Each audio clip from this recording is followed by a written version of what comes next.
السلام علیکم، آپ دیکھ رہے ہیں ہو کیا رہا ہے۔ میں ہوں فیصل عباسی، میرے ساتھ موجود ہیں عارف نظامی صاحب۔ بہت شکریہ نظامی صاحب آپ کا۔ اس کے ساتھ ہی ساتھ پروگرام میں مسلم لیگ نون کے سینئر رہنما ملک احمد خان صاحب نے بھی جوائن کیا ہے۔ ملک صاحب بہت شکریہ آپ کا بھی، آپ سے بھی گفتگو کریں گے اب سے کچھ دیر میں۔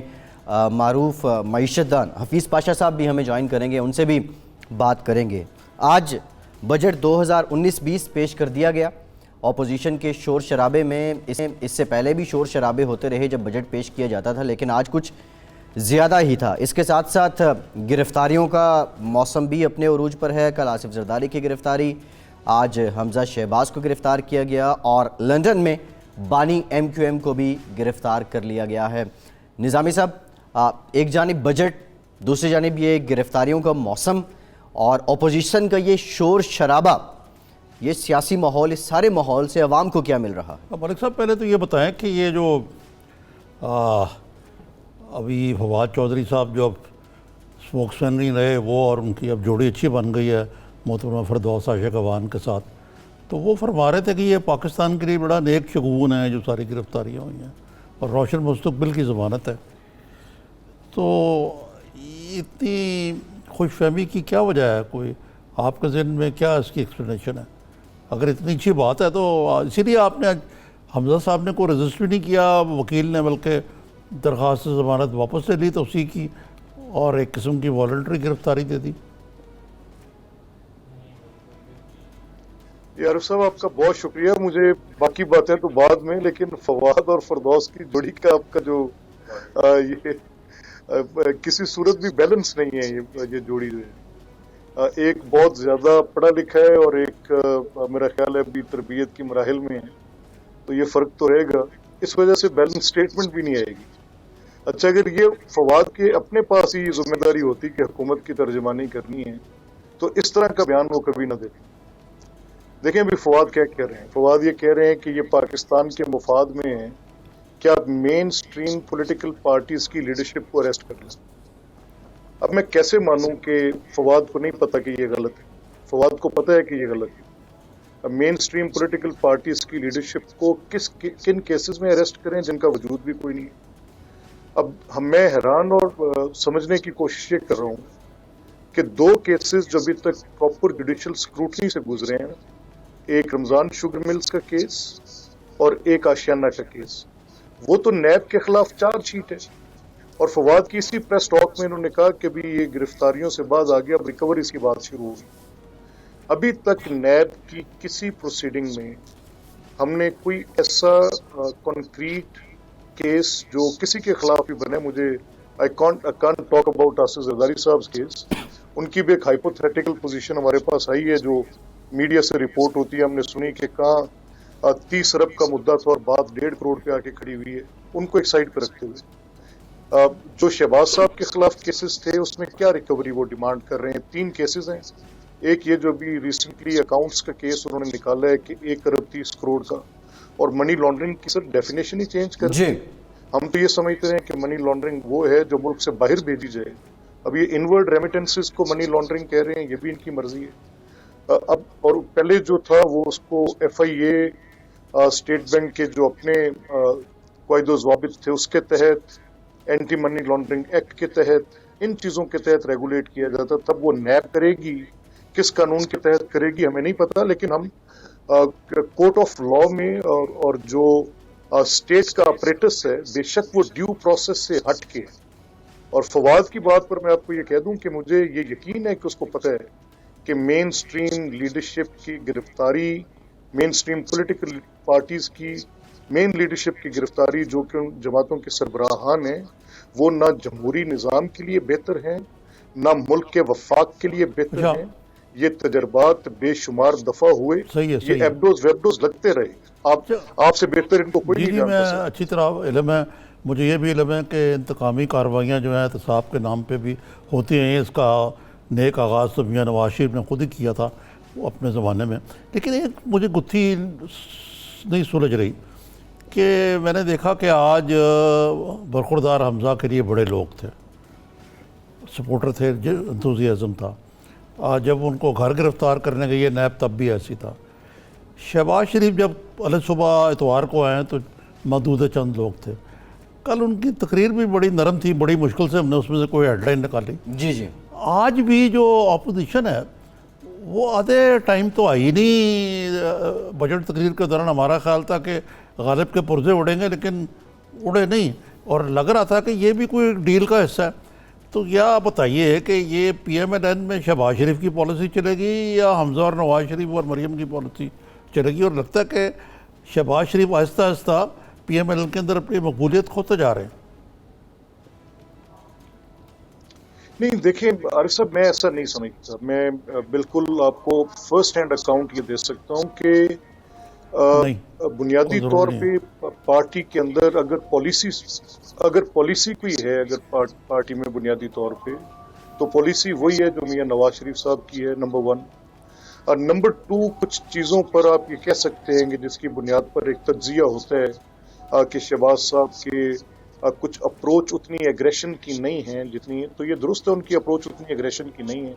وہ کچھ چیزوں پر جیسے انہوں نے آتے ہی جیسے یہ اسمبلی بنی انہوں نے کہا کہ چارٹر آف اکانومی پر انہوں نے بات کی کہ چارٹر آف اکانومی ہونا چاہیے. تو یہ اگر ایگریشن کے ساتھ بات کی جاتی تو غالباً یہ بات نہ ہوتی, اور وہ یہ کہتے فرام ڈے 1 کہتے کہ یہ حکومت تو ہم اس کو تسلیم ہی نہیں کرتے, ہم اس کو مانتے ہی نہیں ہیں, یہ جو ہے اس کا مینڈیٹ بھی درست نہیں ہے, یہ ساری باتیں وہ کرتے.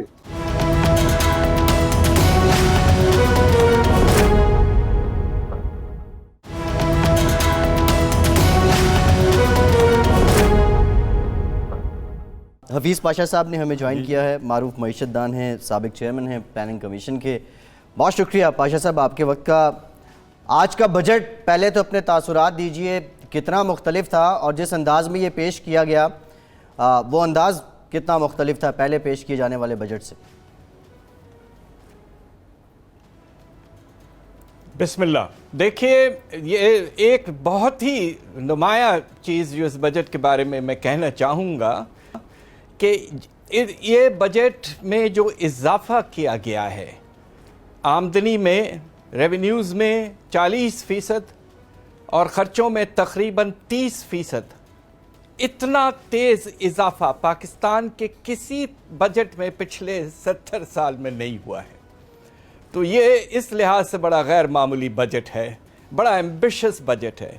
اور مجھے یہ کہنا پڑتا ہے کہ آپ 40% اپنے محصولات میں اضافہ کرنا چاہتے ہیں اس اکانومی کو دیکھتے ہوئے جہاں ایک سلو ڈاؤن ہو چکا ہے, اور اس سال ترقی کی رفتار صرف 3.3% رہی ہے. تو یہ ایک لحاظ سے this is bordering on almost, if I may be allowed to say, wishful thinking. اور آپ خرچوں میں جو اضافہ کر رہے ہیں کہ آپ نے ڈیولپمنٹ پروگرام کو تقریباً 50% بڑھانے کا پروگرام بنایا, جو بہت اچھی بات ہے. اگر آپ یہ حاصل کر لیں گے تو اس سے اضافہ ہوگا. مگر آپ سوچئے کہ اگر ریونیوز میں شارٹ فال ہو گیا تو سارا بجٹ جو ہے just falls like a pack of cards. تو اتنا رسکی اور انریلسٹک بجٹ میں نے پہلے کبھی نہیں دیکھا. اچھا یہ بتائیے پاشا صاحب کہ یہ بہت چرچا تھا کہ یہ آئی ایم ایف کا بجٹ ہے, آئی ایم ایف اس کو کلیئر کرے گی, کنڈیشنلٹیز کے حوالے سے بنے گا, اور اسی لیے انہوں نے روکا ہوا ہے. ابھی جو پیکج ہمارے دینے کے لیے انہوں نے منظور کر لیا ہوا ہے. تو کیا آپ کو اس بجٹ میں آئی ایم ایف کی کنڈیشنلٹیز کی جھلک نظر آئی ہے آپ کو؟ دیکھیے اس طرح سے جھلک تو نظر اس لیے آ رہی ہے کہ آئی ایم ایف نے ہی کہا تھا کہ آپ کو جو پرائمری ڈیفیسٹ ہے اس کو تقریباً 0.6% پہ لانا ہے جی ڈی پی کا. تو انہوں نے کوشش تو کی ہے یہ بتانے کی کہ وہ وہاں تک پہنچ رہے ہیں, مگر یہ اس چیز پہ منحصر ہے کہ آپ کے ریونیوز میں 40% اضافہ ہو. نظامی صاحب, پاکستان کے پچھلے 17 سال میں جو سب سے اچھا سال تھا ایف بی آر کے ریونیوز کے اضافے کا وہ 2015-16 تھا کہ 21% اضافہ ہوا تھا, اور اس کی وجہ یہ تھی کہ تیل کی قیمت جو بالکل کولیپس ہو گئی تھی, اور سیلز ٹیکس ریٹس ہم 3 گنا 50% سے بھی زیادہ لے کے چلے گئے تھے. انفارچونیٹلی وہ سچویشن تو نہیں ہے, البتہ کچھ کم ہوئی ہیں قیمتیں. تو اس لحاظ سے 40% گروتھ ریٹ ایک سال میں حاصل کرنا یہ تقریباً غیر ممکن سی بات ہے. اکانومی میں گروتھ بھی نہیں ہے, ٹیکس بیس میں اضافہ نہیں ہے. آپ ہم سے یہ کہہ رہے ہیں کہ ہم اگلے سال کرنٹ اکاؤنٹ ڈیفیسٹ کو آدھا کریں گے. اگر آپ کرنٹ ڈیفیسٹ کو آدھا کرنے چلے ہیں تو امپورٹس کو تو آپ کو کافی تیزی سے کم کرنا پڑے گا. اور تقریباً 46% آپ کے ریونیوز جو ہیں وہ امپورٹ سے آتے ہیں. تو اس طرح کی چیز جو ہے یہ ایک طرح سے ہوا میں ہے, اور it is not very responsible fiscal behaviour. اچھا ڈاکٹر صاحب یہ بتائیے کہ یہ اکثر کہا جاتا ہے, کیونکہ میں تو ایک شاگرد ہوں آپ کا, کہ جو پاکستان کی اکانومی جو ہے اس کے اسٹرکچرل ایشوز ہیں, ان کو فکس کرنے کی ضرورت ہے. کچھ لوگ کہتے تھے کاروبار چل رہا تھا, انہوں نے خان صاحب نے اناری پڑھ سے اس کو اور ان کے ایڈوائزرز نے اس کو جو چل رہا تھا اس کو بھی خراب کر دیا.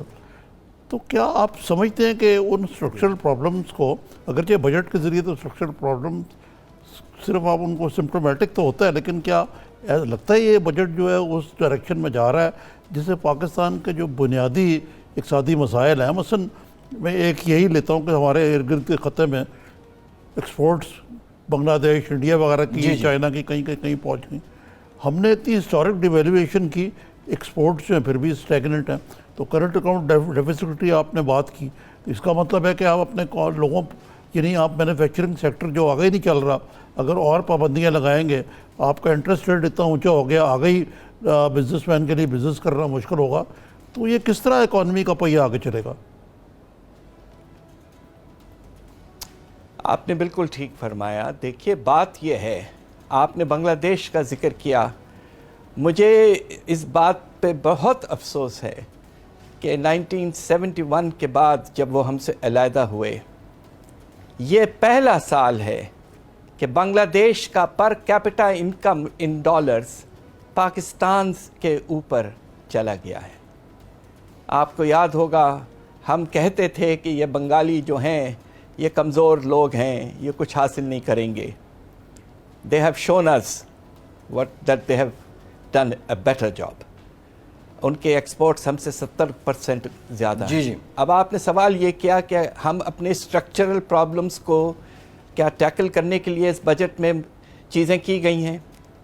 دیکھیے دو چیزیں ہیں. ایک تو پاکستان کا انویسٹمنٹ لیول جو ہے وہ ہندوستان کے اور بنگلہ دیش سے تقریباً آدھا ہے, اور اسی وجہ ہے کہ بنگلہ دیش ہم سے آگے چلے گیا. آپ نے اس بجٹ میں کیا کیا؟ انویسٹمنٹ کے جو دو اچھے انسینٹیوز تھے, اور ذرا میں تھوڑا سا اجازت دیں تو ٹیکنیکل ہو جاؤں. ہم نے ایکسلریٹڈ ڈپریسیشن الاؤنس دیا تھا تاکہ جو نئی مشینری آئے, جو انویسٹر اس کو لگائے, اس کو پہلے سال ہی ایک یہ فائدہ ہو کہ وہ اپنا انکم رائٹ آف کر لے تھرو ڈپریسیشن, اور ٹیکس کا تقریباً نہ ہونے کے برابر ہو. یہ امارات اس بجٹ میں ختم کر دیا گیا ہے. حیرت انگیز بات ہے. دوسری طرف ہمارے ٹیکسٹائل سیکٹر کی ماڈرنائزیشن کی بے پناہ ضرورت ہے. اسی لیے تو ہم پیچھے رہ گئے ہیں, ہمارے ایکسپورٹس میں اضافہ نہیں ہوا. تو ہم نے خاص طور پہ میں نے لیٹ 90s میں بیلنسنگ ماڈرنائزیشن اینڈ ریپلیسمنٹ کے لیے ایک ٹیکس کریڈٹ مقرر کیا تھا 10% کا. اب آپ سوچئے, فار سم ریزن وچ آئی کی ناٹ انڈرسٹینڈ, اس کو کم کر کے 5% کر دیا گیا, جبکہ اس وقت ہمیں سب سے زیادہ ضرورت ہے کہ ہمارے ٹیکسٹائل انڈسٹری ماڈرنائز ہو اور آگے بڑھے. اب آپ دوسری طرف آ جائیے, ایکسپورٹس کی طرف. یہ جو زیرو ریٹنگ کی پروویژن جو تھی ڈومیسٹک سیلز پر, یقیناً اس سے کچھ ریونیو لاس تو ہوتا رہا ہے, مگر آپ سوچئے کہ بنگلہ دیش میں ایکسپورٹس کو آپ 20% انسینٹیو دیتے ہیں کہ اگر $1 لائے تو اس کے اوپر 20 سینٹ انسینٹیو. ہندوستان 10%. ہم نے ایک طرح سے یہ انسینٹیو دیا ہوا تھا کہ زیرو ریٹنگ ہم ڈومیسٹک سیل پہ بھی کر رہے تھے. آج آپ دیکھیے بجٹ میں اس کو بھی آپ نے ہٹا دیا ہے. تو انویسٹمنٹ, ایکسپورٹس جو آپ کے سب سے بڑے اسٹرکچرل پرابلمس تھے, ان کے جو انسینٹیوز تھے وہ آپ نے وڈرا کر لیا for some reason which is not clear to me. بالکل ٹھیک. تو اب اس کا نتیجہ یہ ہوگا کہ آپ ایک طرف کہہ رہے ہیں کہ کرنٹ اکاؤنٹ ڈیفیسٹ ہم 13 ارب ڈالر سے $6.5 ارب پہ لے آئیں گے, اگلے سال آدھا کر دیں گے. کیسے لائیں گے؟ وہ کیسے ہوگا؟ یہ سوال ایکسپورٹس میں تو اضافہ. بالکل ٹھیک ہے, یہ کیسے لایا جائے گا؟ میں صرف بظاہر یہ کہنا حکومت کی چاہتا حکمت عملی کیا نظر آتی ہے؟ پاشا صاحب ایک بریک لینا ہے, بریک کے بعد آپ اس گفتگو کو جاری رکھیں. یہیں سے سلسلہ جوڑیں گے اور دوسرائزیشن کی بات کی, ٹیکسٹائل سیکٹر کی کمپیٹیٹیونیس کیسے ہو, ایٹ لیسٹ ریجن میں ہی ہم کمپیٹیٹیو ہو جائیں, اس کے لیے کیا حکومت کوئی کام کر رہی ہے؟ لگ رہا ہے اس بجٹ سے کچھ یہاں ہے. ایک بریک کے بعد اس پہ بات کرتے ہیں.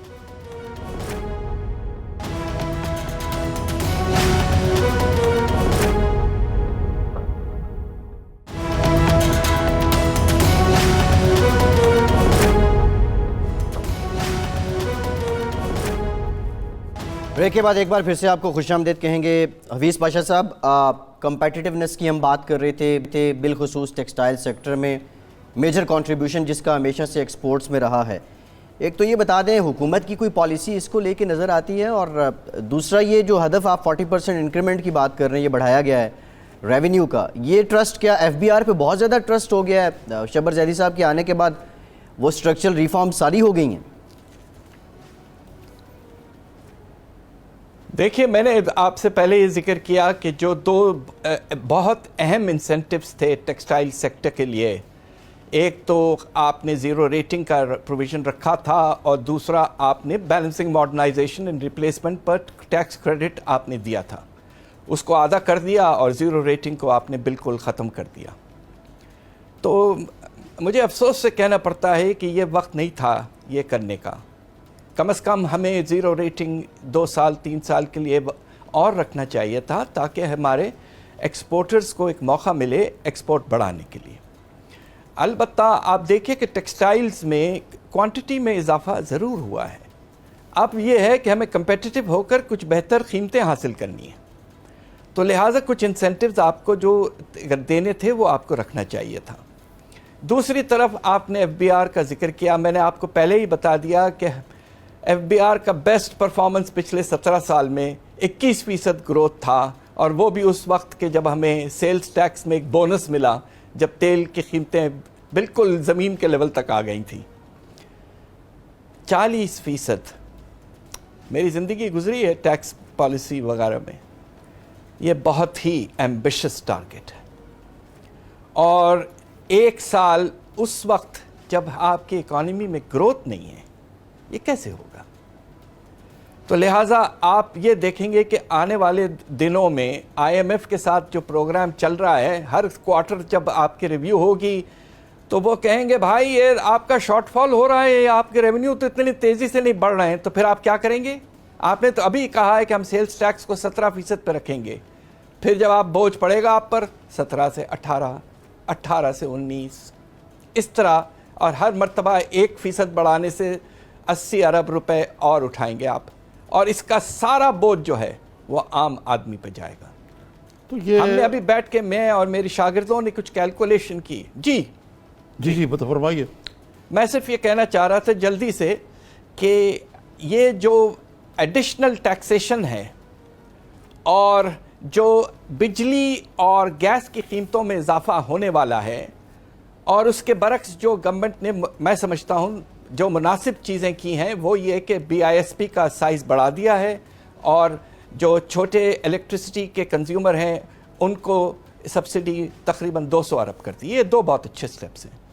یہ 3 چیزیں آپ ملا لیں, ایک طرف ٹیکس کا اضافہ, دوسری طرف بجلی اور گیس کی قیمتوں میں اضافہ, اور تیسری طرف آپ یہ دیکھ لیں کہ کچھ سبسڈیز میں اضافہ, نیٹ امپیکٹ ایک پاکستان کے middle class, lower middle class گھرانے پر ہمارا اندازہ ہے اگلے سال 41,000 روپے ایکسٹرا خرچہ ہوگا ان کا قیمتوں میں, اور ٹیکس کے اضافوں کی وجہ سے. 41,000 یہ سالانہ بڑا برڈن ہے. سالانہ کہہ رہے ہیں آپ؟ جی 41,000 سالانہ 41,000 روپیز. یہ فی خاندان فی کس ہے 3,500 روپیز. جی خاندان ہے, اور خاندان کی آمدنی جو ہے وہ مہینے میں تقریباً 30 سے 40 ہزار روپے. اچھا, لوور مڈل کلاس, تو ایک مہینے کی تنخواہ تو ختم ہو گئی. جی ایسے ہی. یہ بتائیے کہ کچھ تو یہ چیزیں تو بجٹ میں ہوئی ہیں, لیکن اس سے پہلے ہی جو افتاد عوام پر گر چکی تھی, اگر آپ اس کو بھی ملا لیں ساتھ تو یہ تو امپیکٹ بہت زیادہ ہوگا اس سے جی ڈاکٹر صاحب، بالکل، اگر یہ میں ریئلسٹک بات کر رہا ہوں تو۔ جی بالکل ہوگا، بالکل ٹھیک کہہ رہے ہیں آپ۔ اب آپ دیکھیے کہ آپ نے چینی کی ٹیکس جو ہے 8% سے 17% کر دی، آپ نے ویجیٹیبل اور ایڈیبل آئل وغیرہ پہ ٹیکس بڑھا دیا ہے، آپ نے اب زیرو ریٹنگ ہٹانے سے کپڑے اور عام جو اشیاء جو ہیں اور جو آپ کے جوتے وغیرہ سارے ان کی قیمتیں بڑھ جائیں گی، ڈومیسٹک مارکیٹ میں 17% بڑھیں گی۔ ڈاکٹر تو صاحب اس کے نتیجے میں اب آپ سوچئے، جی جی جی جی جی آپ کہہ Go رہے ahead. تھے، جی میں یہی پوچھنے لگا تھا میں صرف یہ کہہ رہا ہوں جی جی جی کہیے کہ پلیز۔ میں صرف یہ کہنا چاہ رہا تھا کہ عام اشیاء جو ہیں، جس طرح کے کھانے پینے کی چیزیں، چینی ہو یا آپ کا یہ ویجیٹیبل آئل ہو یا آپ کا کپڑا ہو یا جوتے ہوں، اس طرح کی چیزوں کی قیمتوں میں اگر اضافہ ہوتا ہے تو عام آدمی پہ تو اثر پڑے گا نا۔ دوسری طرف اگر آپ اپنے کرنٹ اکاؤنٹ ڈیفیسٹ کو 13 سے 6.5 پہ لانا چاہتے ہیں، جی جی تو آپ کے پاس ایک ہی ہتھیار رہ گیا ہے، آپ نے باقی انسینٹیوز ہٹا دیے ہیں ایکسپورٹ سے، ایک ہی ہتھیار ہے، کرنسی کو اور گرائیں۔ اور یہ آئی ایم ایف کی پالیسی ہے، آئی ایم ایف چاہتا ہے کہ آپ انسینٹیوز ختم کریں اور صرف کرنسی کو استعمال کریں۔ تو مجھے افسوس سے کہنا پڑ رہا ہے کہ اس ڈیفیسٹ کو آدھا کرنے کے لیے شاید آنے والے سال میں کرنسی کو اس رفتار سے بڑھانا پڑے گا جو کہ شاید اس سال کی رفتار سے بھی زیادہ۔ اچھا، یعنی یہ پھر جو لوگ کہتے اس ہیں کہ کا امپیکٹ 200 روپے تک ڈالر جائے گا، یہ غلط نہیں کہتے؟ جی جون اگلے سال تک خدا نخواستہ اس کے قریب آ سکتا ہے، اور اس کے نتیجے میں اب دیکھیے گورنمنٹ نے افراط زر کی پروجیکشن نہیں دی فارملی، بس ایک چھوٹا سا رینج۔ خطرہ یہ ہے کہ افراط زر جو ہے اگلے سال ڈبل ڈیجٹ پہ تو ڈیفینیٹلی جائے گا، سوال یہ ہے کہ کس حد تک ڈبل ڈیجٹ پہ جائے گا۔ بالکل ٹھیک۔ اور اس کے نتیجے میں ہم نے جو کیلکولیشن 41,000 جو بوجھ پڑ رہا ہے، اس میں ہم نے انفلیشن ریٹ 12 سے 13% اگلے سال کا لیا ہے، اور اس سال ایوریج جو ہے وہ 7.5% ہے۔ جی جی تو ڈاکٹر صاحب یہ تو اگر میں اس کو انگریزی میں کہوں، یہ تو it's a recipe for disaster, یہ کو گروتھ بجٹ تو نہیں نظر آتا مجھے۔ دیکھیے بات یہ ہے کہ اس سال جو ہوا کہ آپ کا گروتھ کا سلو ڈاؤن ہونا، تقریباً آدھے سے آلموسٹ گر جانا گروتھ ریٹ، انفلیشن میں 2 گنا ہونا، یہ سارا پروسیس جو ہے وتھ آل ڈیو ریسپیکٹس یہ کچھ بہتر مینیج کیا جا سکتا تھا۔ یقیناً یہ جو ہے اس کا ایک حصہ جو ہے از دا لیگیسی آف دا پاسٹ انڈینائبلی، مگر پچھلے 9-10 مہینے میں جو چینجز آئی ہیں پالیسیز وغیرہ میں، وہ کنسسٹنسی نہیں رہی، سینس آف ڈائریکشن نہیں رہا، اور اس کے نتیجے میں آپ نے دیکھا کہ سال کے اینڈ تک آپ کو حیرت ہوگی نظامی صاحب، 5 سیکٹر میں پروڈکشن گری ہے۔ جی جی یہ پاکستان کی تاریخ میں بہت کم ہوا ہے۔ Major crops, cotton ginning, large scale manufacturing, mining and construction, یہ 3-4 کرٹیکل سیکٹرز ہیں۔ Major crops, large scale industry, یہ سب میں نیگیٹو گروتھ، کمی ہے پروڈکشن میں۔ جی جی براڈ وائڈ اسپریڈ، اور وتھ آل ڈیو ریسپیکٹس 3.3% جو گروتھ ریٹ ہم سے کہا جا رہا ہے، ہماری زندگی گزری ہے ان چیزوں میں، یہ تھوڑا زیادہ بتایا گیا ہے۔ اچھا، اس سے بھی کم ہے جی ڈی پی 3.3% اگر آپ سے پوچھوں میں کہ what is the real growth rate پچھلے اس سال کے اندر جو رواں سال ہے؟ 2 اور 2.5 کے آپ سوچیے، ایک ہی میں آپ کو چیز بتا دوں تو آپ حیرت میں رہ جائیں گے شاید۔ ہمارا جو پاور سیکٹر ہے اور گیس سیکٹر، جس کو ہم ہر روز بدنام کرتے ہیں کہ سرکولر ڈیٹ، چوری، قیمتوں میں اضافہ، ٹیرفز میں اضافہ، ایک ریکارڈ اس سیکٹر نے اس سال سیٹ کیا ہے۔